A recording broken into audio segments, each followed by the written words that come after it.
Hi, I'm Raylene. My parents gave me an ultimatum. Show up to my golden brother's wedding or get cut off completely. But that was just the beginning. They didn't want me there to celebrate. They wanted me quiet, invisible, obedient. What they didn't know was, I wasn't coming back to fit in. I came to uncover the truth. A fake fiancé. A family that turned its back. And a secret they trusted a stranger with, instead of their own daughter.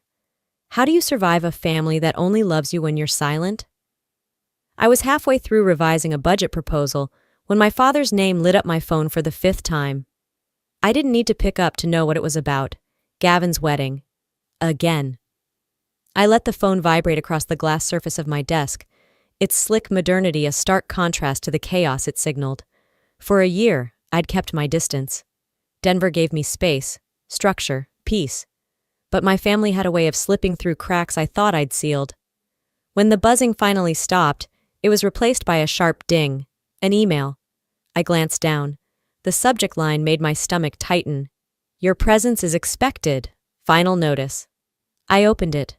Cold legal language greeted me. Attendance at Gavin's wedding is non-negotiable.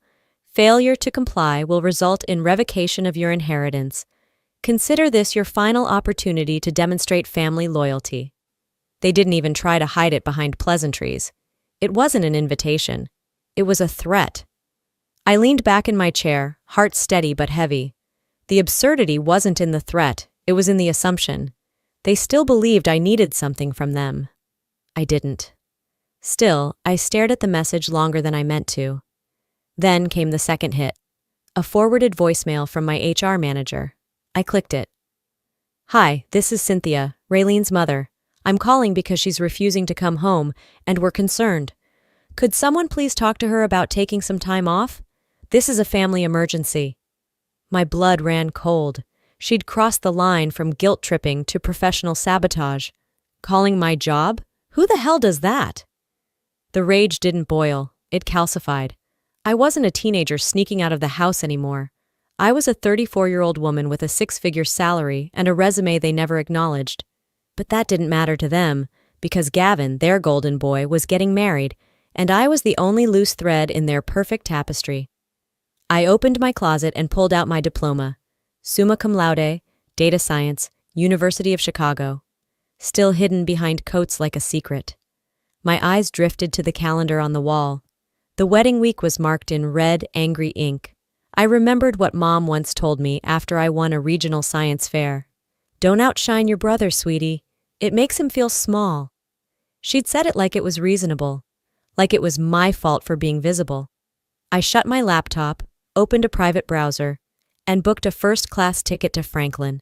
Not because they demanded it, not because I wanted to be part of Gavin's big day, but because I knew something was off. They wanted me there to stay quiet. I was going back, to see, not to belong. The drive from the airport into Franklin was lined with dogwoods in full bloom.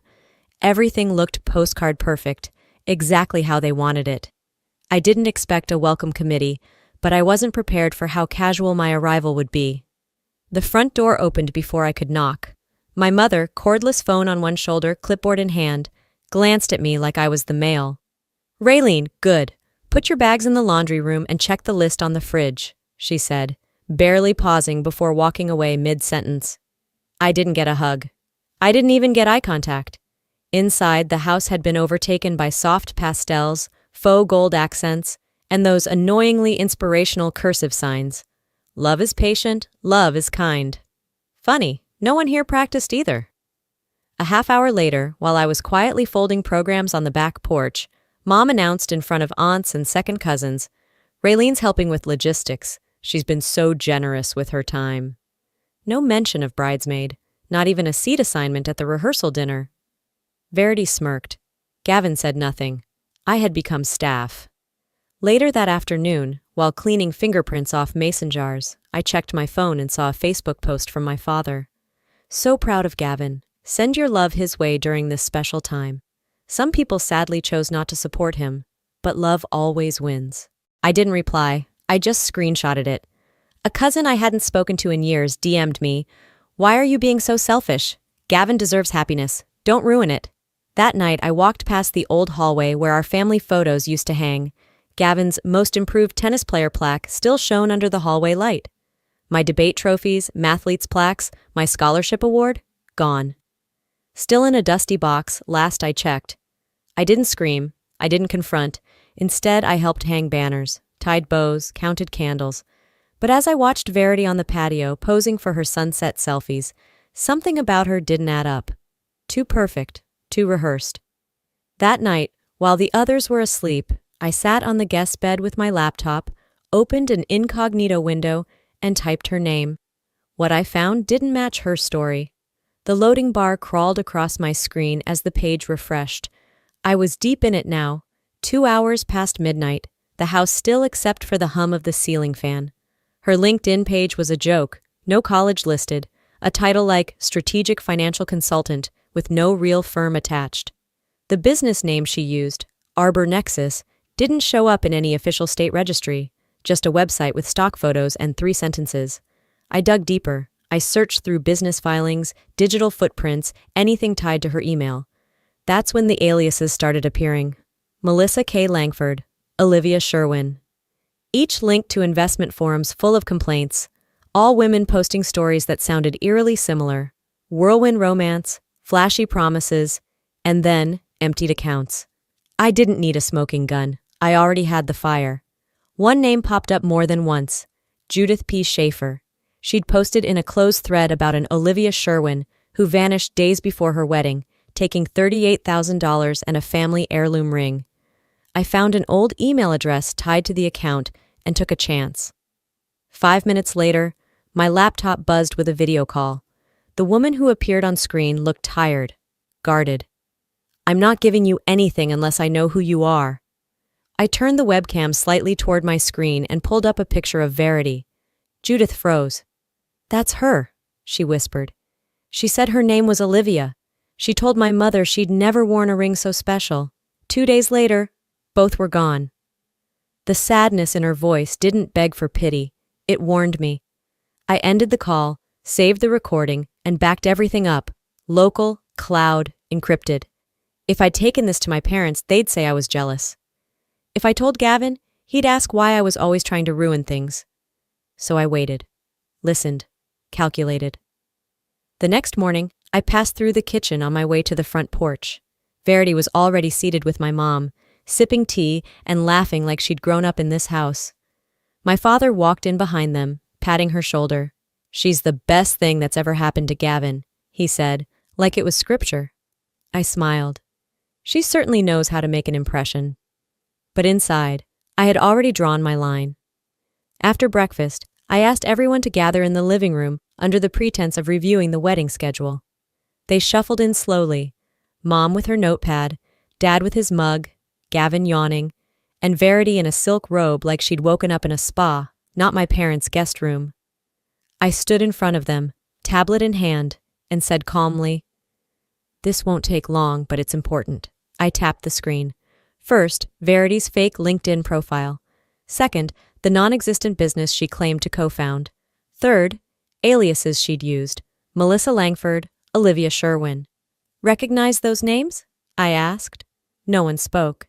Then I pulled up a clip of Judith confirming everything. Her voice cracked as she said, "She disappeared 2 days before the wedding. My mother's ring, 38 grand, gone." I looked at Gavin. "Sound familiar?" He blinked, then looked down. Cynthia broke first. "Raylene, what is this? What's the point of all this? Are you seriously trying to ruin this week?" "This is about protecting our family," I replied. "You mean tearing it apart?" She snapped. "Your brother finally finds someone and you, jealous as always, show up with your spreadsheets and suspicions." Dad didn't even look at me. He slapped a folder shut. "You've always believed you're the smartest person in the room. Maybe this time try just being supportive." Verity didn't defend herself. She didn't need to. She just leaned back and said, "A lot of accusations for someone who's been invisible for what, 10 years?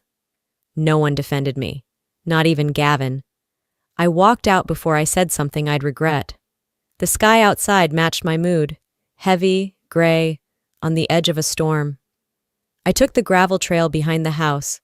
I used to come here to cry when I was a kid. This time I didn't cry. I remembered every time they'd told me to be quiet, to stop making trouble, to not embarrass them. But they didn't embarrass easily. They ignored. They erased. I paused under the old oak tree and sent a quick message. Judith, stay ready. I might need your voice again. That evening, I helped decorate the tent. Fairy lights, name cards, floral runners. I played the role. I smiled. But behind the performance, I was documenting everything. Photos, timelines, Verity's inconsistencies. They wanted a silent daughter. What they had was a strategist. By the time the house fell silent, I was still wide awake, sitting in the corner of the guest room, the glow of my screen the only light. The folder I'd swiped from Dad's office earlier that day lay open beside me. Statements, refinancing notices, credit pull reports. They told me what words never would. Verity had already gained access to their accounts. She'd done this before. The timeline matched. Then it hit me. Austin. 3 months ago. I was speaking at a tech conference about fraud prevention in fintech startups. She'd approached me after my panel, introduced herself as someone interested in scaling impact through crypto. Her tone was polite, charming even. How do you protect yourself financially? She'd asked with a smile. Ever feel vulnerable being in a field like that? I thought it was curiosity. Now I know it was an assessment. That wasn't a first meeting. That was recon. She targeted Gavin after she vetted me. At the rehearsal venue later that morning, I caught her alone, fluffing floral centerpieces near the stage. I approached with calm I didn't feel. I remember Austin, I said quietly. Her hands didn't stop moving. Cute town. You asked about my finances. I lowered my voice. You were testing the room. You wanted to know if I was a threat. She turned her head slightly. And were you? Big mistake, I said. You picked the wrong family, the wrong sister. Verity didn't blink. Then show your hand, or fold. Either way, I walk that aisle tomorrow. I held her stare for 2 full seconds before walking away. Back in the car, I opened my secure folder, uploaded 2 files, and texted my lawyer. 1 video compilation of her aliases, with dates and facial recognition matches. 1 spreadsheet tying her digital footprint to Gavin's bank activity. I wasn't trying to stop the wedding anymore. I was preparing to win everything that came after. The wind picked up just as I stepped onto the stone patio where the rehearsal dinner was underway. Strings of lights swayed overhead, flickering like nerves. I'd matched the dress code, navy and silver, and even wore the earrings Cynthia gave me at 16. The smile I wore wasn't real, but it was practiced. I moved through the crowd like a ghost with purpose, smiling at neighbors who forgot my name, nodding at relatives who still thought I lived somewhere in tech. The iPad stayed zipped in my clutch, until Verity stood and raised her glass. Gavin and I believe in honesty, she began, voice sugar smooth. Not perfection, just showing up for each other without judgment or the past weighing us down. I stood. Gavin's eyes darted. Verity's narrowed. I didn't clear my throat. I didn't make a scene. I tapped my screen. A nearby TV screen flickered, then mirrored my tablet. A video played. Verity, no, Melissa, laughing with a man at a private dinner. Olivia Sherwin accepting a check. A scrolling list of flagged aliases and financial reports. A hush swept the crowd. Gavin's champagne glass slipped from his hand. Cynthia gasped. Walter's face went pale. No one moved. Verity didn't run. She looked right at me. You just ruined the only good thing this family ever had. No, I said quietly. I just saved the only thing I ever had left. My dignity. Then I turned toward the guests. Not just my family. You can believe what you want, but facts don't care how charming someone looks in a white dress. No apology, no plea, just truth. And then I left, calm. I didn't ruin their evening. I revealed the truth. What they do with it now is their own undoing. The air in the dining room was dense, like it had been soaked in the residue of arguments never spoken aloud. Still, suffocating. Not even the ticking of the antique wall clock dared to cut through it. Plates sat full and untouched in front of each person at the table. Steam curled gently from the teapot, unnoticed. The windows were fogged over from the rain that had poured through the night, as though the silence in the house had clung to the glass and refused to let the morning in. I walked in without waiting for an invitation. None was coming. I didn't expect a smile or even eye contact. Gavin was already there, seated stiffly at the table. His fingers were interlocked on the linen tablecloth, his shoulders drawn in like he was bracing himself for a blow. My mother sat next to him, back straight as a board, hands folded tightly in her lap. Her eyes were swollen and red-rimmed, like she'd been crying, but her mouth was set in a thin, hard line. My father didn't look up from his plate. He didn't have to. I could feel his disapproval like a spotlight aimed square at my spine. I walked to the counter, picked up the coffee pot, and poured myself a cup. Slowly, intentionally. Every movement was deliberate, measured. I wanted them to feel how calm I was, how composed, because inside, I was boiling. I took the seat farthest from them, the one at the end of the table, like a guest, like an outsider. Gavin cracked first. Of course he did. I knew, he said quietly. Not everything, but enough. I saw the bank statements, the weird charges, money missing, things that didn't add up. I looked at him, expressionless. You didn't want to believe me. Just say that. His eyes dropped to the table. You didn't want to see it. Because seeing it meant facing what she did, what you let happen. So instead, you turned your back and let me take the fall. I wasn't sure, he said, and I didn't want to make things worse. No, I said, my voice calm but cutting. You didn't want to make things harder for her. You let me become the problem, the scapegoat, the one who made everything uncomfortable. My mother's voice broke the stillness. We just wanted Gavin to be okay, she said, barely above a whisper. He's been through enough. I stared at her, blinking in disbelief. And I haven't? Her mouth opened, but no words came. She looked down. That's when my father stood. His chair scraped loudly against the hardwood floor. It felt intentional. This is a family matter, he said coldly. It should have stayed private.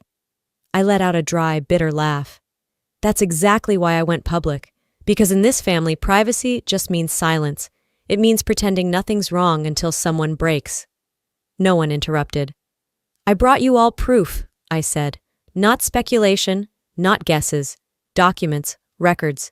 And still, you turned away. You didn't want the truth. You wanted quiet. And I've never been quiet enough for you. Gavin stayed silent, his jaw clenched. Not a single word in my defense. I stood slowly. My chair made no noise. The room was still frozen in place, like if no one moved, none of this would be real. I'm done playing the role you assigned me, the difficult one, the dramatic one, the one who always makes it about themselves. I glanced at each of them. I didn't burn this bridge. I just finally stopped pretending it was still standing. My mother's voice wavered again. Please don't walk out like this. We're still your family. I paused at the doorway. My hand brushed the frame. I didn't turn around at first, just stared at the hallway that led to the front door, the way out. You had 1,000 chances to stop me from walking out like this, I said, but every time you made it clear, I was never really one of you. And with that, I stepped out, not just of the room or the house, but out of the version of myself they'd all insisted I be. The one who stayed silent, the one who kept the peace, the one who was always too much, or not enough. This wasn't a dramatic exit, this was a release, and for once, the silence behind me wasn't mine to carry. The door clicked shut behind me like the last word in a long argument. But I didn't keep walking. The air outside was heavy, thick with the scent of rain still clinging to the pavement. Dusk blurred the edges of everything, the trees, the street, the sagging porch behind me. A low rumble of thunder rolled somewhere in the distance, slowly fading. I stood still, listening. Then I turned around. I walked back up the steps, opened the door, and stepped into the living room like I belonged there. Like I hadn't just declared my exit. The temperature inside hadn't changed, but the atmosphere had. Eyes turned to me with a mix of shock and dread. They hadn't expected me to come back. Not so soon, not like this. Walter was still in his armchair, shoulders locked in that familiar military posture, like sitting still was a form of discipline. Cynthia was wiping at her eyes, pretending it was dust or allergies, anything but the truth. Gavin looked up briefly, then back down. His silence was predictable by now, his favorite defense. I didn't wait for them to speak. I stepped forward and set 3 identical manila folders on the coffee table, their corners aligned with the edge like pieces on a game board. This wasn't a conversation. It was a presentation. Cynthia blinked. What is this now? My terms, I said. My voice was level, unreadable. You don't have to agree with them, but you will read them. No one moved to open the folders. I remained standing. Inside each folder was a carefully constructed plan, pages I had spent the last few weeks assembling with lawyers and financial advisors, a detailed breakdown of the family's assets and liabilities, a revised financial structure to secure long-term stability, legal clauses protecting my independence and rights to any shared property, and, at the center of it all, a signed acknowledgement of how I'd been marginalized, dismissed, and used for years. Not an apology, just truth, in writing. Walter leaned forward slightly, one brow raised in disbelief. You can't just walk in here and lay down ultimatums. I met his glare without flinching. I can when I'm the only one who didn't hand over access to the house account to a stranger. Cynthia's head snapped up. What are you talking about? I pulled a stapled packet from my coat pocket and set it down next to the folders. A printed transaction log. Dozens of unexplained withdrawals and transfers. Verity had joint access to the family account. You didn't even know her maiden name, but you trusted her with your retirement. The silence that followed was absolute. Walter's face went slack. Cynthia's mouth fell open. Gavin looked like he might speak for the first time in hours, but no words came. He just sat there, hollowed out. I warned you, I said, voice calm but firm. I tried to bring this to your attention. I tried reasoning. You dismissed me every time. So now it's on paper. There are terms, protections, decisions to be made. I let the weight of that settle. You either fix this with me, I continued, or you fix it without a dime of my help, financial or otherwise. They didn't argue, not this time. There were no accusations, no raised voices, just quiet resignation. Walter reached for the pen first. His hand trembled as he signed, and for the first time in my life, he didn't hide it. Cynthia followed after a long pause, her signature hesitant but complete. Gavin was last. He signed without comment, without even lifting his eyes to mine. I collected the folders, slipped them into my briefcase, and set a labeled flash drive on the table. It was for our lawyer, a copy of everything, including their signatures. Before I left, I turned to face them one last time. This isn't reconciliation, I said, my voice clear. This is containment, damage control. I'll help you get out of this mess. But I'm not pretending to be your daughter anymore. Not in the way you've defined it. They didn't stop me. I stepped out into the night, rain starting again, soft and steady, and closed the door behind me for the second and final time. Maybe they still didn't see me. Maybe they never would. But I saw myself now, fully, and I wasn't invisible anymore. I didn't rush the flight home. I took a layover on purpose, spent 2 hours in silence at an airport coffee bar, and let the weight of it all settle. When I finally stepped into my apartment, Denver looked brighter than I remembered. The next morning, a voicemail waited. Gavin's voice was flat. She's gone 2 days ago, no warning. She took Mom's ring and the joint account's been wiped. Cops can't do much, no marriage license, no prenup, nothing. I didn't save the message out of spite. I saved it out of habit, into a folder labeled Lessons. Later that week, Aunt Marjorie texted updates in bullet points like she was filing a report. Cynthia's in therapy, Walter's trying insurance but denied, Gavin's taking a leave of absence. I didn't reply, but I felt, still. They weren't monsters, just believers in a story that never included me. In my home office, I finally hung my framed diploma, summa cum laude in data science. It had sat in storage for years. Now it owned a wall. That afternoon, I led a workshop for first-gen college girls. One of them stayed behind. You make me feel like I'm allowed to matter, she said, even when nobody else thinks I do. My throat tightened. That's because you do, I told her. You always have. I still journal every Friday. I still haven't returned any calls from Tennessee, and Gavin's number remains blocked. But a letter arrived last week, from the bank. Their home won't be foreclosed. My structure plan worked. I smiled, not for the win, but because they didn't need to thank me. That was never the goal. I didn't get the family I wanted, but I got clarity, and peace, and me, and that's enough. Sometimes the hardest thing isn't leaving people who hurt you, It's realizing they may never understand why you had to. I didn't walk away for revenge. I walked away because healing can't grow where denial still lives. If you've ever felt unseen in your own family, like your silence was expected and your truth was inconvenient, I want you to know your value isn't up for debate. You are allowed to take up space. You are allowed to be heard. And maybe you're still in that house, still sitting at that table, biting your tongue. Just know, one day you'll find the strength to choose yourself. And when you do, you won't regret it. Now I'd love to hear from you. Have you ever been the invisible one in your family? Or had to walk away to protect your peace? If this story spoke to you, drop a 1 in the comments or tell me what state you're watching from. And hey, if you made it this far, it means the story mattered. So don't forget to hit that subscribe button and turn on notifications. We've got more powerful stories coming your way. Real voices, real choices. See you in the next one.